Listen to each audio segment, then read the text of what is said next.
to order the regular meeting of the Town of Florence Planning and Zoning Commission. Would you please take the roll, sir? Chairman Pranzo. Chairman Pranzo. Present. Thank you. This isn't working. Commissioner Schmidt. Got it. Present. Commissioner Simmons. Present. Vice Chair Frost had previously indicated to me he would be absent, and apparently Commissioner Powell is also absent at this point. Mr. Chair, we have a quorum. Thank you, sir. Would you all stand for the Pledge of Allegiance? I pledge allegiance to the flag of the United States of America, to the republic for which it stands, one nation, under God, indivisible, with liberty and justice for all.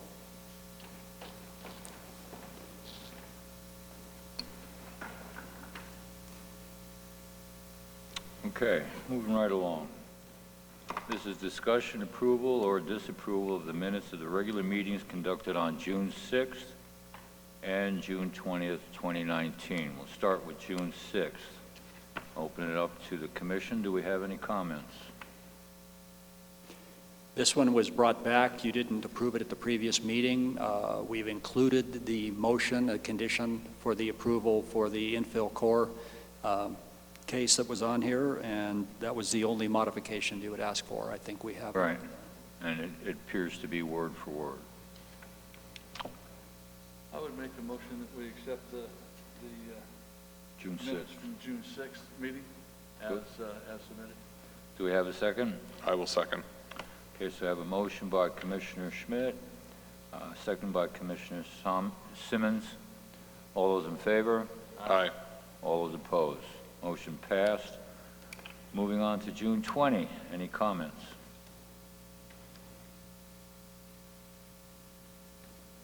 We're good. I'll make a motion that we approve the minutes from June 20, 2019. Do I have a second? I'll second. Motion made by Commissioner Pranzo, second by Commissioner Schmidt. All those in favor? Aye. All those opposed? Motion passed. Public hearing. PZ 1918. This is Development Code 150.071. Florence Gardens, Utilities A through F overlay. Do we have an introduction? Or should I just read Mr. Chairman, you would open the public hearing. At that point in time, we'll give you a presentation. You can take your testimony, close public hearing, and then take action as you deem appropriate. I wanted to get through a presentation, ask questions, and then open up the public hearing. Okay. Is that okay? Your choice. All right, so let's do that. Do we have anything to talk about with this?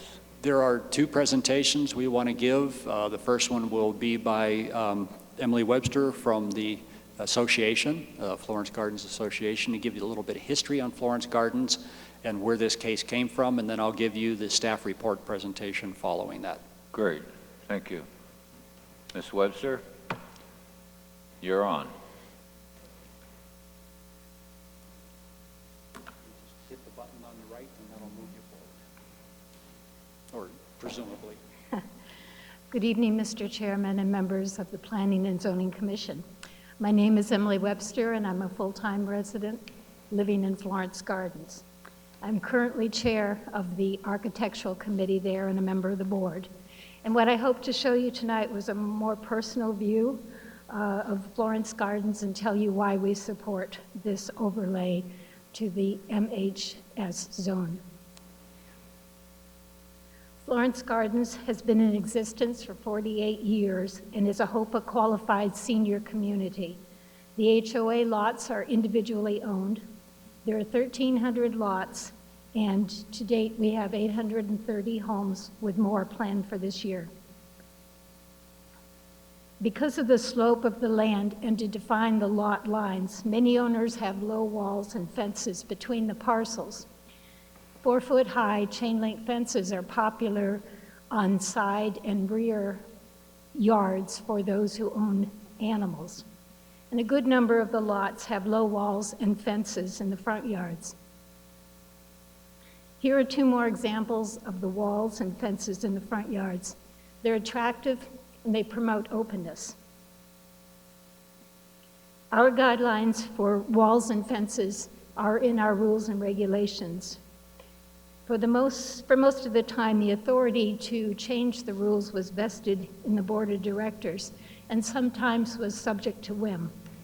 About 5 years ago, the owners in the community voted to have themselves being the ones to approve any changes to the rules that affect their lots, and that has stabilized what has happened there. We have tried to mirror, in many regards, the town code because of a commitment to learn and work with the town.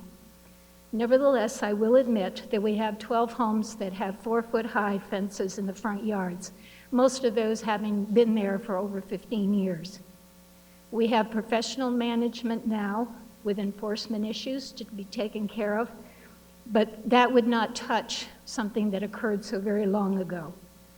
Here with this overlay, we hope to grandfather the 4-foot-tall fences in the front yards. Our current rules call for 3-foot-high fences in the front. When I first joined the Architectural Committee, I inquired at Community Development about any rules pertaining to the golf ball screening structures, and I was told by a very surprised staff member that there were none. I now understand that no one had realized that Three Parks Fairways was within the boundaries of Florence Gardens as a golf course, but is a separate entity from Florence Gardens. We have many owners who have had for a long time erected suitable screening for off-course flying golf balls. Hence, since 2017, the Architectural Committee has stipulated that all golf ball screen structures have a town permit. We are pleased that the town system will acknowledge the golf ball screening that is in place, and that the town and the association are partners in promoting safety for the owners by having them follow code. Florence Gardens and its owners support the overlay. Thank you. Mr. Chairman, staff was contacted last year regarding this whole situation and trying to work with them directly to basically clean it up, make it so that the homeowners association and the town were in sync on a lot of these issues. Their architectural committee will still have their authority over design and things of that nature out here, but we wanted to make sure that the town recognized some of the things they were trying to accomplish. We've been working with them on the fence height in the front yards. At one time, apparently, the town's limit on front yard fencing was 4 feet, and it was changed to 3. The HOA out there changed theirs to 3 also, but as was mentioned, some of these were put in without knowledge, permission, or oversight. The golf course protection fences have been put in, and the issue that has really cropped up on those is because they were going in without permits, they were also going in without any engineering review on how those were footed into the ground and things of that nature. So the structures were in question. We have no problem with homes protecting, themselves from golf balls. It's within the private development itself. It's not a public course per se. So again, working with the HOA to come up with a solution. Again, there's the general layout out here. This includes all the way up and including Unit F, which is including these vacant lots that the town owns up in this particular area. So it does take in all of the manufactured home lots. So the request from Florence Gardens was to work around an overlay, and we felt that this would be the best solution as opposed to amending the entire manufactured home subdivision code, but rather put an overlay on this, and then if a future subdivision comes in some other location, the rules that are online right now would still stand for those, and we'd be able to establish, the specific rules for that development when it comes forth. This is really to acknowledge the changing conditions out in Florence Gardens. So the first one would be to allow up to a 4-foot in the front yard to allow full usage of these properties that have larger pets. dogs. You know, a larger dog can clear a 3-foot fence. They're less inclined to even, you know, challenge a 4-foot. And we totally understand and agree with that. In the draft overlay, however, we do have certain design guidelines that are in there that mirror what Florence Gardens themselves as an HOA have in as far as design, opacity, to make sure that there's no issues with, you know, police, for example, visually accessing the property, things of that nature. Also for the golf course, to allow what is a typical protection height, which is up to 18 feet. We're not permitting slatting and things like that in them, which detract visually and from the aesthetic. The salient points, I think, maximum height of any fence in required front yard to be 4 feet, with no greater than 2 feet being opaque. And opaque could be, you know, the wall material like you saw in some of the previous examples, with fencing above it, you know, different design standards which would go through their architectural committee. The golf course, we are limiting that to 18 feet and can be constructed of chain link or nursery screen material. Again, we don't want things that are slatted. They just don't withstand the weather out here, the winds we have during the monsoons, things like that. And that a building permit be obtained prior to installation. And the building permit must be accompanied by appropriate engineering so that we know that they're footed correctly, they're not going to fall onto a neighbor's structure. We've met with the residents, board members. They had their own community meeting held out there, and we posted correctly pursuant to state statute as far as advertising this public hearing. There'd be a, excuse me, be a subsequent public hearing at the town council or before final adoption. Basically, we believe that proposed amendments are consistent with the basic needs of that community and the town in general, and proposed amendments for Florence Gardens would facilitate ongoing development and enjoyment of property. We do recommend that the commission forward a positive recommendation to the council with any stipulations or conditions that you might want to add to it. And we're happy to answer any questions you might have. Great, thank you, sir. I'll open it up to the commission. I just have a couple questions.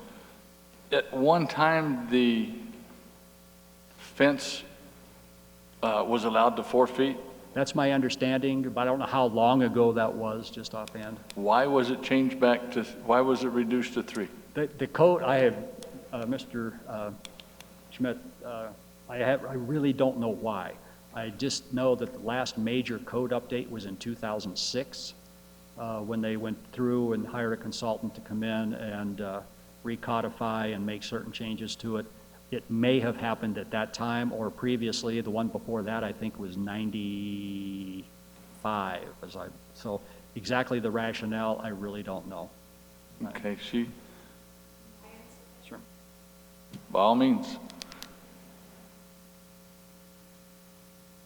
Probably around 6 years ago, I was on the documents committee, and I was also investigating being on the architectural committee. And we made a lot of contact with the community development. These different restrictions were not placed in the CC&Rs. They were always placed in the rules and regulations. Our CC&Rs from 1998 only said, see rules and regulations for details. And at that point in time, particularly when we switched over to having the members vote approval on any changes for the rules and regulations that affected how they use their property, we tried to then complement what the town wanted. And that's what, for the most part, has taken place. Okay, thank you. Well, I know for my part, the fence between me and one of my neighbors is 3 foot, and I straddle it. I just step over it. 4 foot, I can't do that, and it just makes all the difference in the world. Another question I have on the golf fences for the errant golf balls. How tall is the current regulation if they want to raise it to 18? What's the current, or is there one? There is not one. Okay. That would fall under the 6-foot property line fence rule. Okay. And that's not going to stop a golf ball traveling 7 feet off the ground. No, So- you're absolutely right. Okay, that's all I have. Okay. Mr. Simons? Okay, I have 2 inquiries I need to get to the bottom of. The way I read this, you want to increase or allow the height of the fence in the front yard to 4 feet to accommodate large animals. One of my pet peeves here in Florence is when a dog rushes the fence as I'm walking by. That's an adrenaline rush. You really do want that? Please.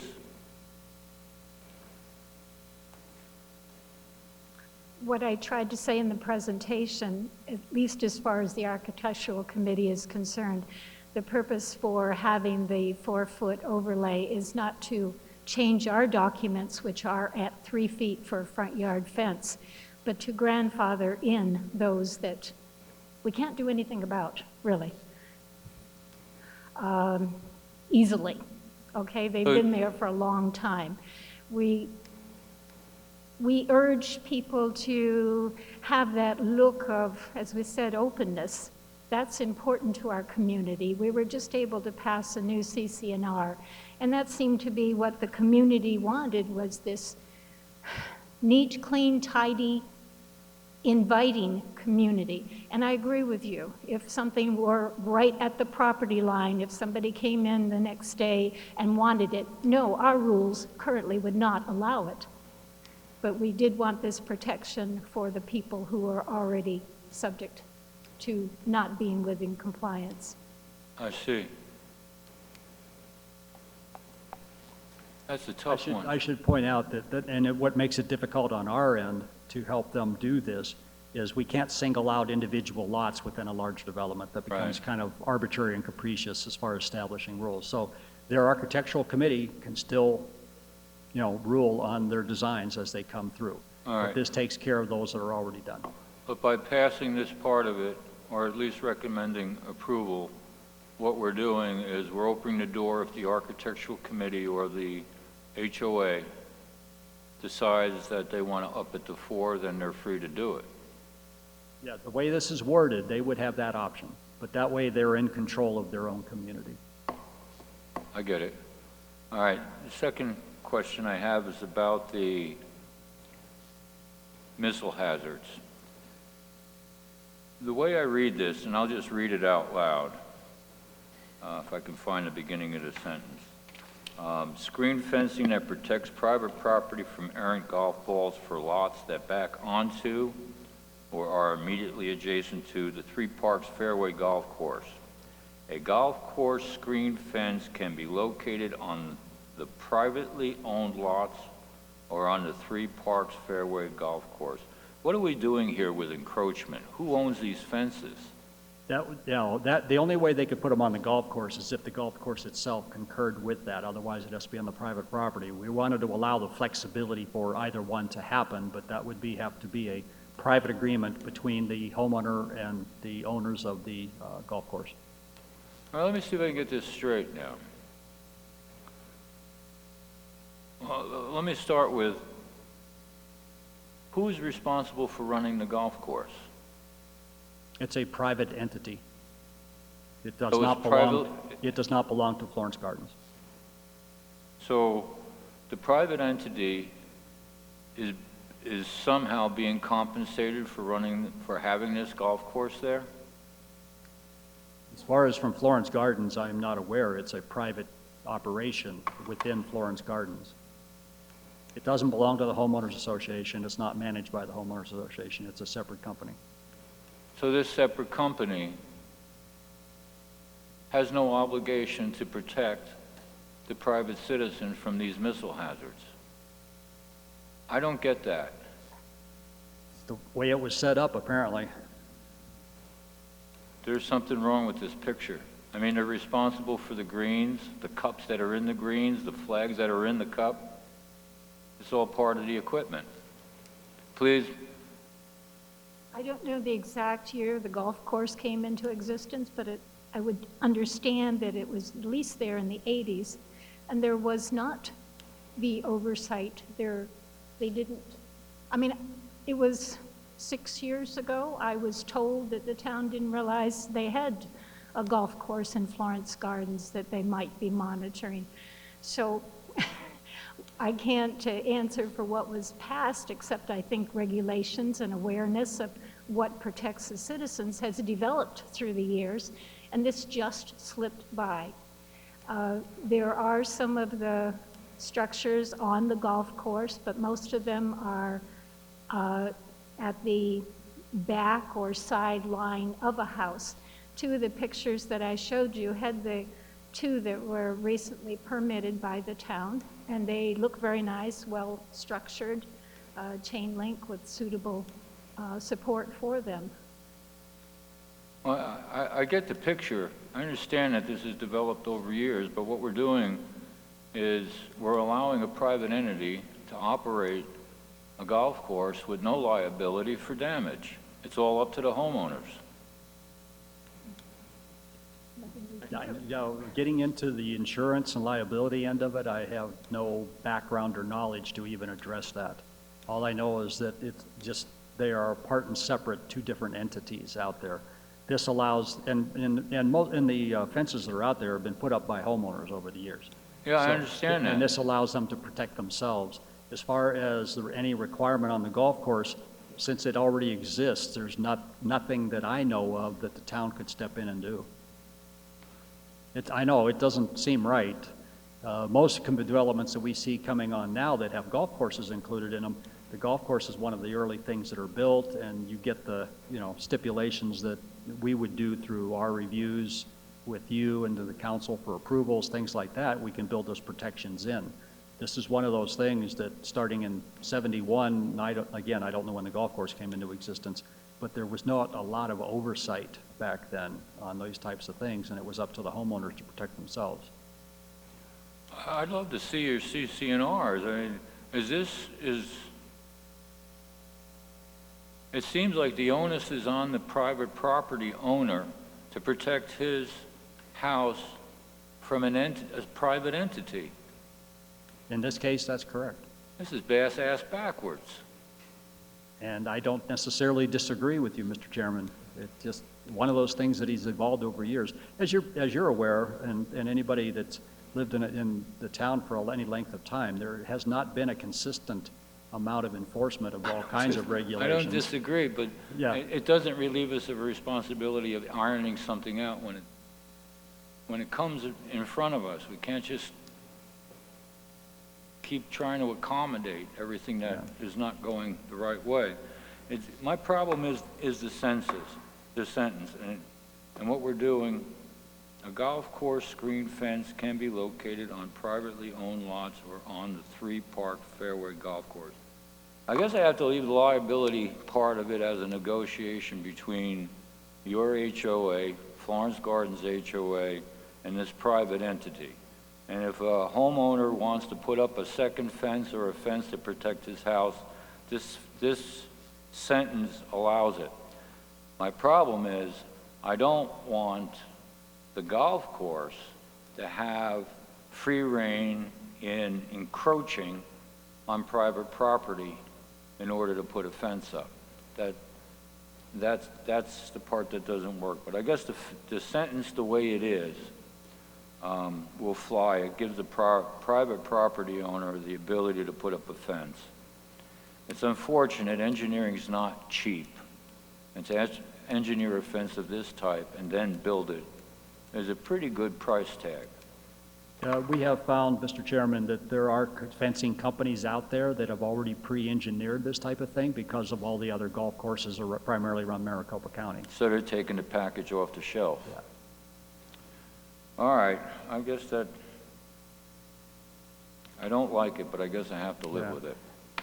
It would be difficult for any community, any entity to go back and retroactively impose a stipulation on the golf course to put in fences and screening. It was an oversight whenever it allowed to go in to begin with, and I don't think you will see that again in any of the projects that come through the town. Boy, I sure hope not. All right, are there any other questions or comments? All right, then. If I can remember where the heck I am. Can I have a motion, please?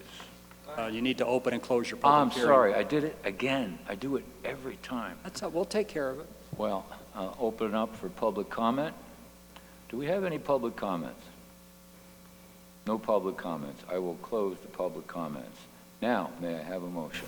I'll make a motion that we approve the PZ 19-18 Developmental Code 150.071 as submitted. Is your mic on? No? Okay, do it one more time. Okay. I move that we approve the PZ-19-18 Developmental Code 150.071 as submitted. Do I have a second? I will second that motion. So we have a motion by Commissioner Smith, second by Commissioner Simons. All those in favor? Aye. All those opposed? Motion carried. We will have this on the next available council agenda for first reading and public hearing. Great, thank you, sir. Presentations, future agenda items, information only. We have no upcoming agenda items for August. We are moving forward, we hope, for some of the code amendments that we've discussed previously. The consultant contract has expired, and we're trying to initiate a new contract with him so that we can keep it moving forward. But as of now, I have nothing for August 1st. How about that property line movement on Willow? Did that go before the commission? Yes, it did. It went through the council on Monday night and was approved. It was approved. Okay. Yeah, they cleaned up the property. Yeah, I saw that. I got them even to straighten the fence up and, the picket fence and Good. fix that. I hope that it sets a precedent. I think that should be a standard stipulation from you all from moving forward on any of those kind of cases. It is mine. Works. Okay. Call to the public. Commission response. Do we have any questions, comments from the public? Then I will close call to the public. Call to the commission, current events only. Do we have any comments? We are quiet. I will close that. Do I have a motion for adjournment? I'll make a motion that we adjourn. Do I have a second? I will second. I have a motion by Commissioner Schmidt, second by Commissioner Simons. All those in favor? Aye. All those opposed? We are adjourned.